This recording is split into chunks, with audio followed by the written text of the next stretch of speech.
Next up, we have Brenda Vazquez, and it's a treat to have somebody who has such an expertise in gerontology to make time for us to do this presentation today. Brenda is the executive director of the Dennis Senior Center and founder and board chair of New England Wellness Foundation, a gerontologist with over 16 years of experience in community health leadership, human service management, award-winning program development, innovative best practices in multicultural outreach and community engagement, and applied gerontology and built environments.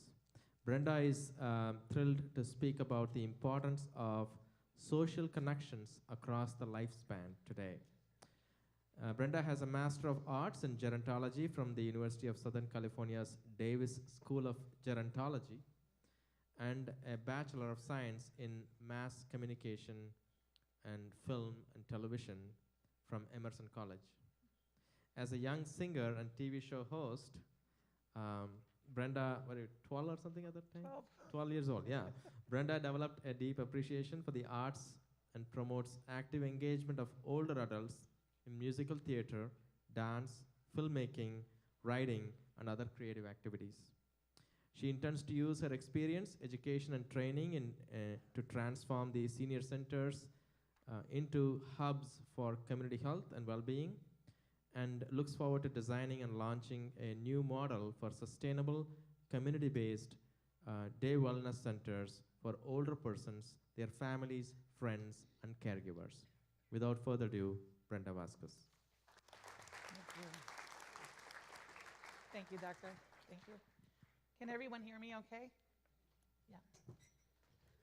Well, thank you for those kind words, Doctor said. I'm thrilled to be here. It's been years in the making. What's happening on the Cape right now when it comes to aging well, aging in community, aging in place. When I first arrived here, we had 15 towns that weren't talking to each other about the issues that we share in common. And today, 5 years later, we have a compact where all 15 towns are communicating and looking at the Cape regionally to ensure that we're really leveraging all of our resources across the region so that we can invest in you in the types of programs that are going to sustain aging well in community and aging in place. Because most of us really do want to stay home for as long as possible, and we want to be able to still be connected to the community. And that's what I want to talk about today. You know, I went to a conference. I just want to interject. I went to a Mass Councils on Aging conference for the last 3 days. And it was all about reframing aging. And so if I would have taken those 3 days of conference knowledge that I just acquired, I would have not called this presentation Social Isolation in Older Persons. I probably would have called it something like Time Flies When You're Having Fun. And it's interesting because the work that I did at USC was about effective engagement. It's how do we get people to do the things that are good for them, even when they don't want to? Well, it's a question that we constantly struggle with today, but I think in social gerontology, what I was able to gain and through my training and education was I had 16 senior centers to play with across Los Angeles County. And believe me, with all of that diversity, all of the differences and the variations amongst each of them really gave us some good foundational knowledge to practice engagement. How do we get people to engage? Well, the number one thing that we learned was that it has to be enjoyable. It has to be enjoyable and it has to be connective to other folks because we're designed to be social. We are, by design, social beings. So why is it important? And you'll see the slides, but I want you to think, instead of social isolation, be thinking social connection. And I'm going to be repeating that because that's really the gist of it and what we want to get to. So there are two things here. Social isolation is a state of complete or complete lack of connection with other people, between a person and society. So it's kind of like a chronic condition in a sense because it's happening all the time. It's very different from loneliness, which is kind of like a temporary lack of connection with others. I love to spend time alone reading, writing, researching. That's not isolation, although it could sometimes be, and then my brother comes and gets me, snaps me out of it.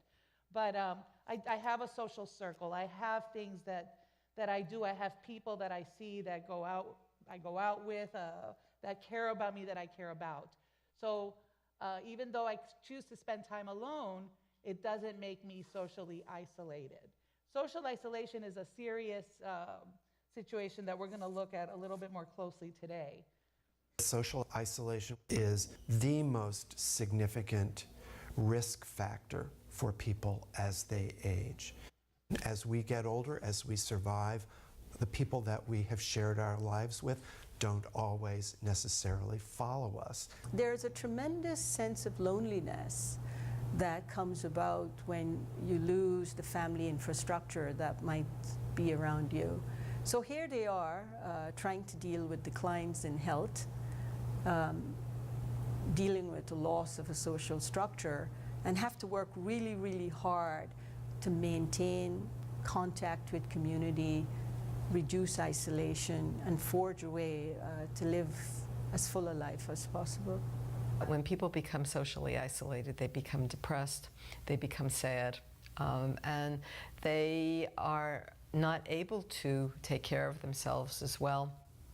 They're not going to manage their chronic diseases, they're not going to participate in community activities, they're not going to do things with their family and friends. The research has shown often depression and social isolation go hand in hand.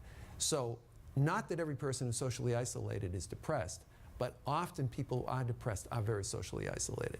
Part of what we try to do is to help people adjust to loss, whether it's physical or social or emotional, and find places in their lives that they can feel like those losses are being replaced by something more enriching. When people feel better about their lives because they feel healthy, they feel more energetic, they feel more active, they just feel more engaged, and they have a purpose for getting up every day, then life is much more participatory and people are happier.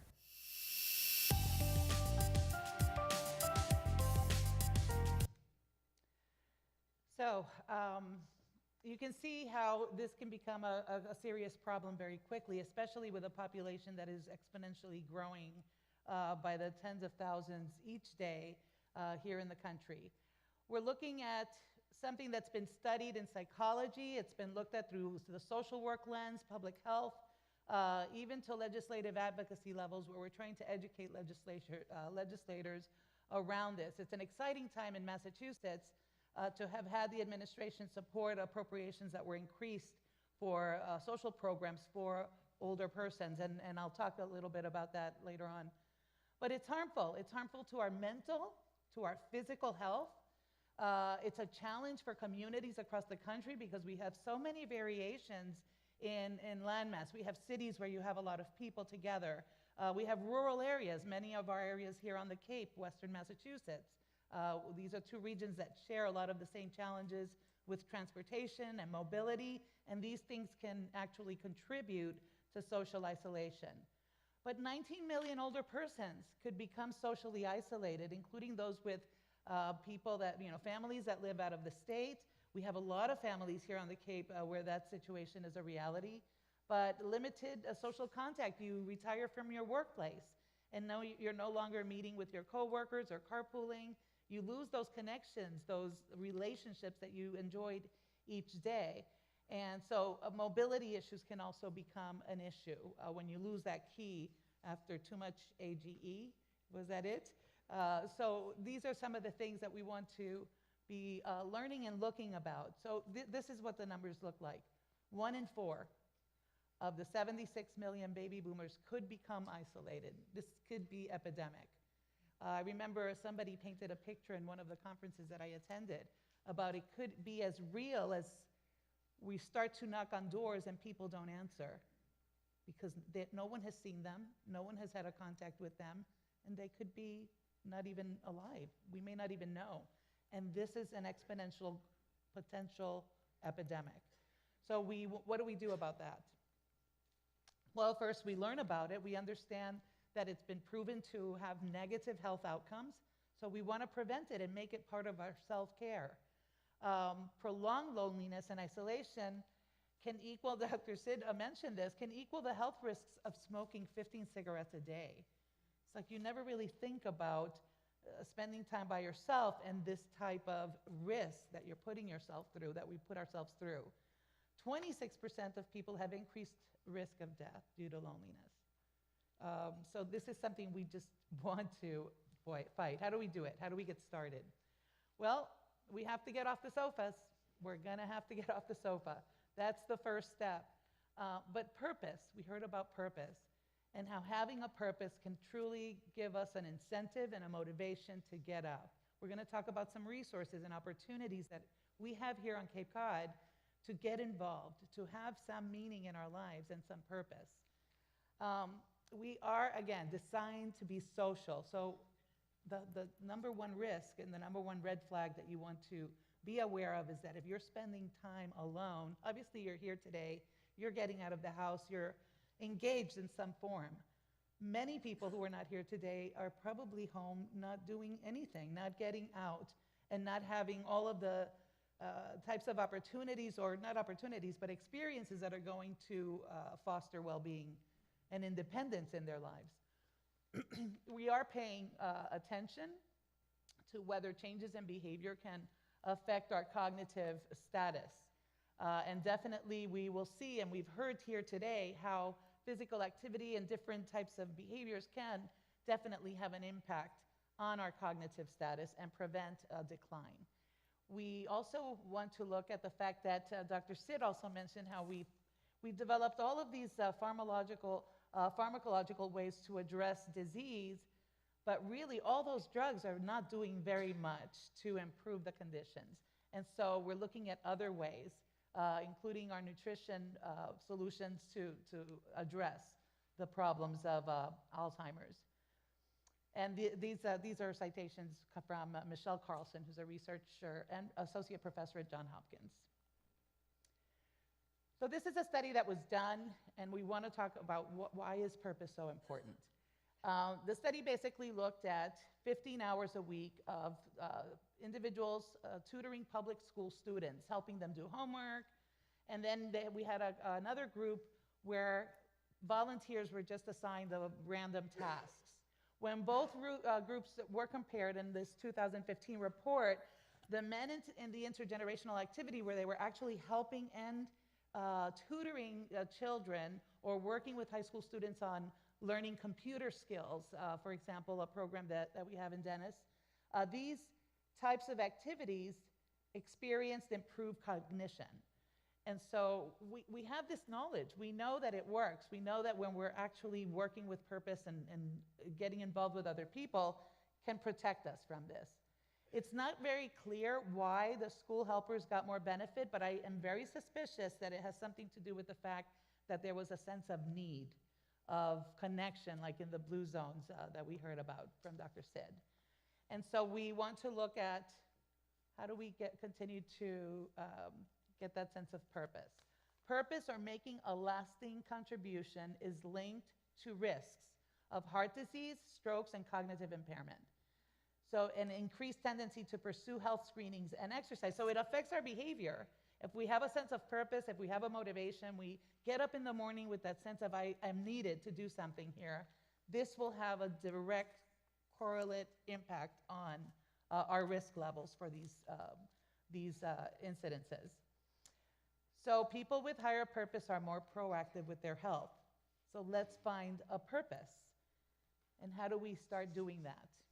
Well, here on Cape Cod, this is an amazing place. We're very lucky to live here. Massachusetts is probably one of the top leaders, if not the leader in the country when it comes to modeling healthy aging opportunities. In this conference that I attended, Jim Furman, the National Council on Aging CEO, was praising our Commonwealth for the fact that we really do invest in our aging population. And especially now with this shift with Governor Baker's Council on Healthy Aging, now he's really just rallying across the state and getting everyone on board with development for programs for older persons. The goal is to age in place and to age well, right? And so we have many, many resources on Cape Cod for physical health. There are outdoor activities. I'm here as a gerontologist today, and I can talk to you about all kinds of program development, but I'm just gonna keep it very simple. We have very specific things that we can do. You talked about balance. Well, we actually, we first rolled out in Massachusetts, the first cadre of evidence-based health promotion invested by the Administration on Community Living. And today we have someone you're gonna hear shortly who's gonna do a demonstration of one of those evidence-based interventions. And when I say evidence, I mean it was studied, it was rigorously tried, and proven to work to a certain degree.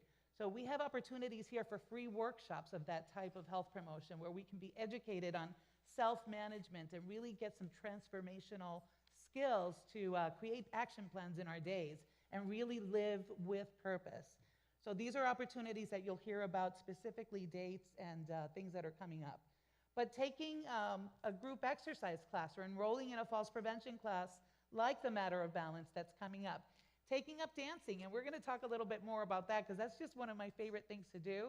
And we have some special guests that we'd like you to meet to talk about what we're doing through the New England Wellness Foundation to promote social dance as a social connection activity for all ages.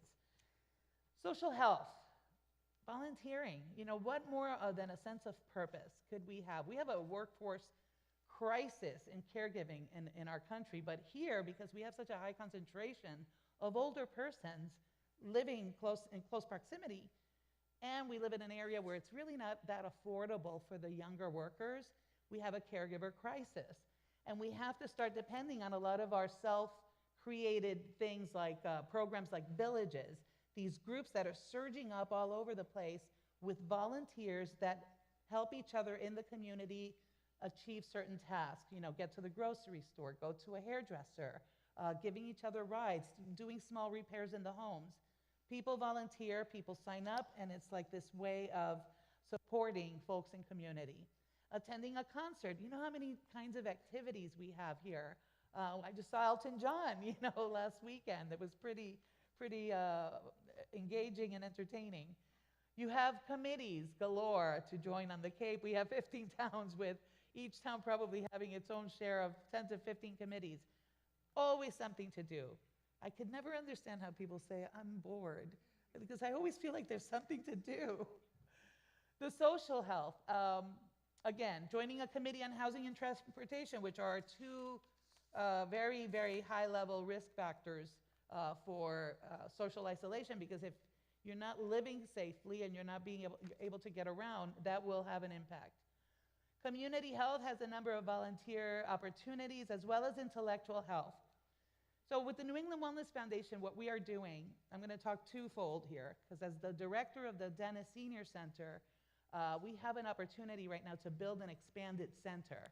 And I'm so glad I got here when I got here, because I had a chance to look at the plans before they went out to bid, and was able to actually make structural changes to the facility that will be friendlier to those all age groups when it comes to the openness of a space or the materials we're using for the floors, especially our ballroom floor and our exercise rooms.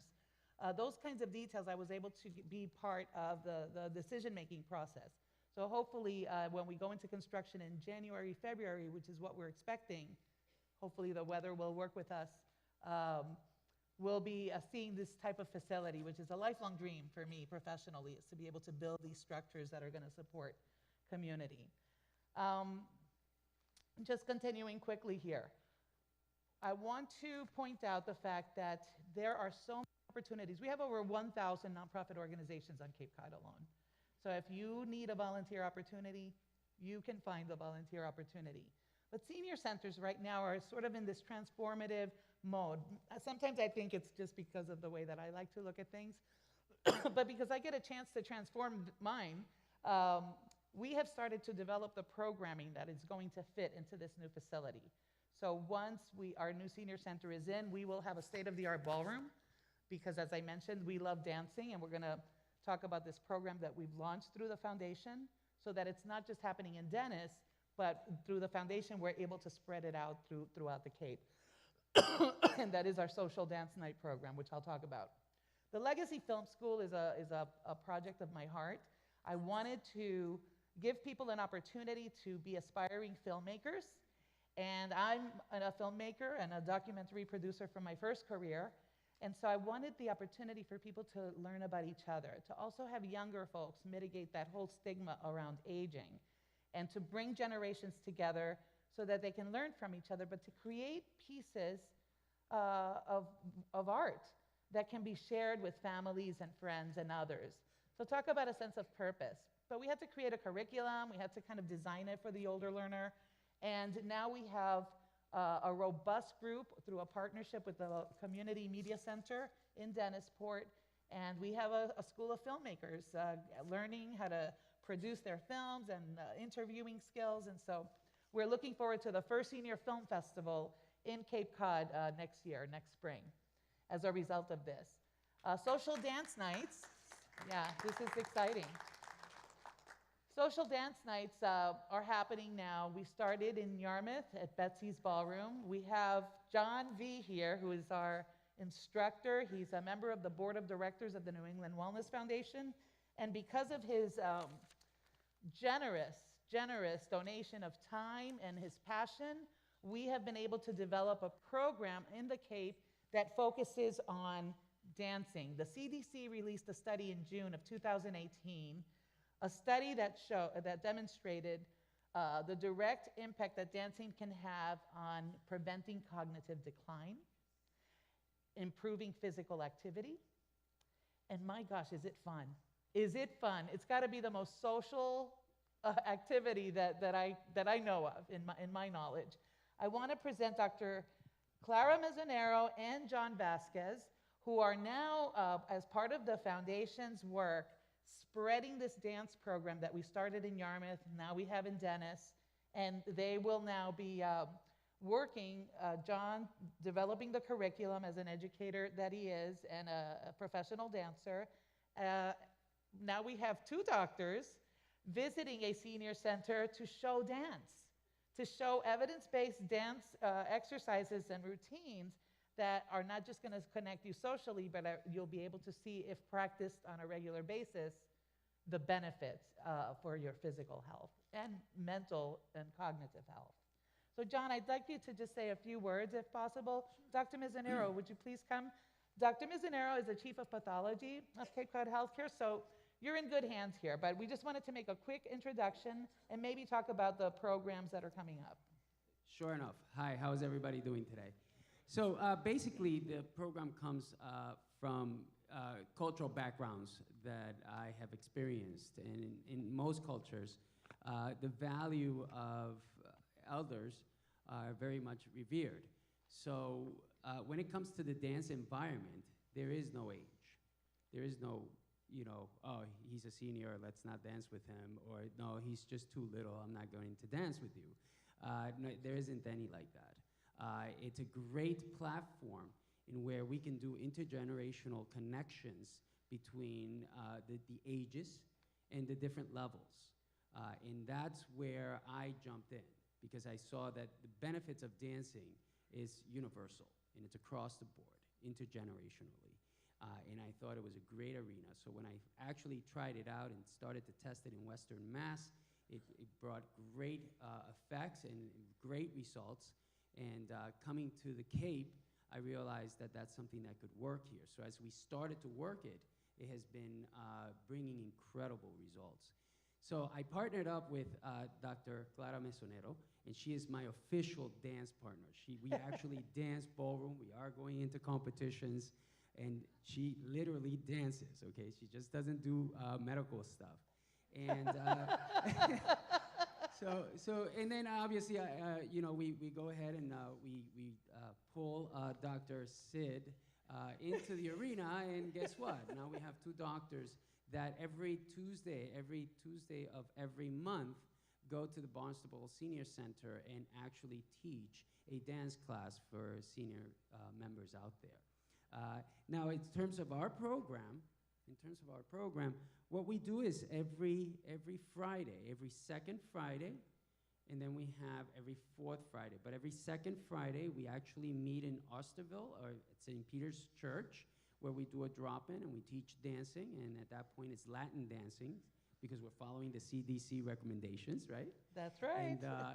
And then we go ahead and we meet every fourth Friday and Saturday. On Fridays at Dennis, and then on Saturdays at Yarmouth, and where we actually have a social dance class and a social dance event that you can come and partake At the senior centers. Yes, all the senior centers. So you actually welcome to come. Now I'm going to present to you my dance partner and, of course, officially Dr. Clara Mesonero, who's going to just basically explain how this has affected her in her practice in her life. Yes. Hi. It's actually, you say I don't do medicine. It is medicine. Dancing Yes, is medicine. dance is medicine. Okay? So it's good for, it's exercising. It's more fun than going to the gym. It's your balance. It's moving your joints. It's making friends. The circle of friends is getting bigger and bigger. They're going, so we're meeting in Dennis and Yarmouth and Osterville and Barnstable. It's great fun. And you can be even in a wheelchair and you can dance. It doesn't matter. We'll get you moving. I started a year ago. I did dancing with the dogs. I don't know if you know, fundraising. So I had dance as a child, and I took up salsa with John. And since then, I am hooked. I turned into a little monster. All I do is dancing. But I've lost 12 pounds. I went to physical therapy. My arm was hurting. My knee was hurting. Guess what? It's all gone. It's gone. I feel great. So I encourage everybody to join us. It's a lot of fun. Bring your family, bring your grandchildren. It's something to do, especially now that the winter's coming. And there's not that much to do. It's in a warm room, and we get going. We'll party. Okay? Thank you very much. Thank you.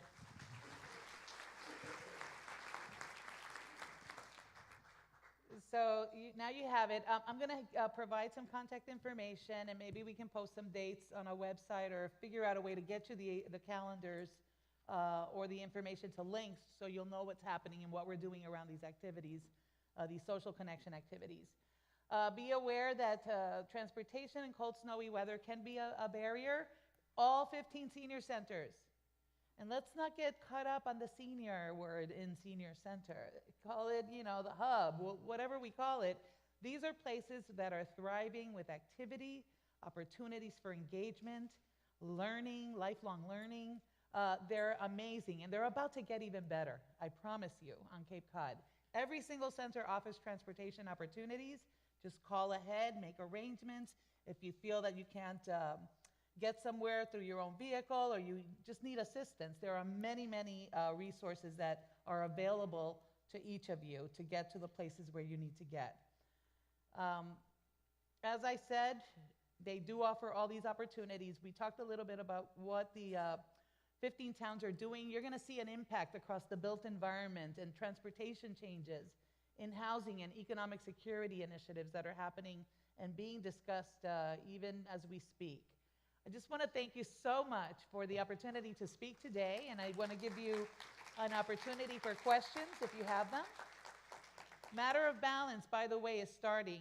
Do you want to talk about that when you get up? Sure. Okay, and we have the head of the Healthy Living Cape Cod, which I'm excited to hear today. So, questions? The word senior was once they thought they could take it out of the Barnstable Senior Center, and they can't. They found out they couldn't because there's funding they get. It requires that it be a state that it's a senior center. So there's a conundrum that they're got to resolve something. Anyway. Well, thank you for your comment. I'm not really so hung up on the word senior. I actually happen to think that senior, like when I get to be a senior in college, what a great moment. I really achieved that level. To me, senior citizen, and this is a subjective thing for each person, but it means you've achieved your level of status in society. You've paid your dues. Now it's your turn. And so I see it as kind of a high level of recognition. But it's not so much the word senior. To me, what matters is what is going on inside the walls of the senior center. Are we being creative with our programming? Are we offering opportunities for expression and connection? Is it warm, welcoming, inviting? One of our staff members calls the senior center, this is the house of the people. She's the only millennial on staff, but she has so much exuberance about the work that she does. And she sees it truly as that. This is the house of the community, of the people. It's the center of hospitality for every town. And so please look through a different lens at your local senior center, because these are the places where everything's really going to be happening, including those parties. So stay tuned. This is my email address, my direct line at the office at the senior center. And if you need anything, any information, resources, I will make those available as needed. So, thank you.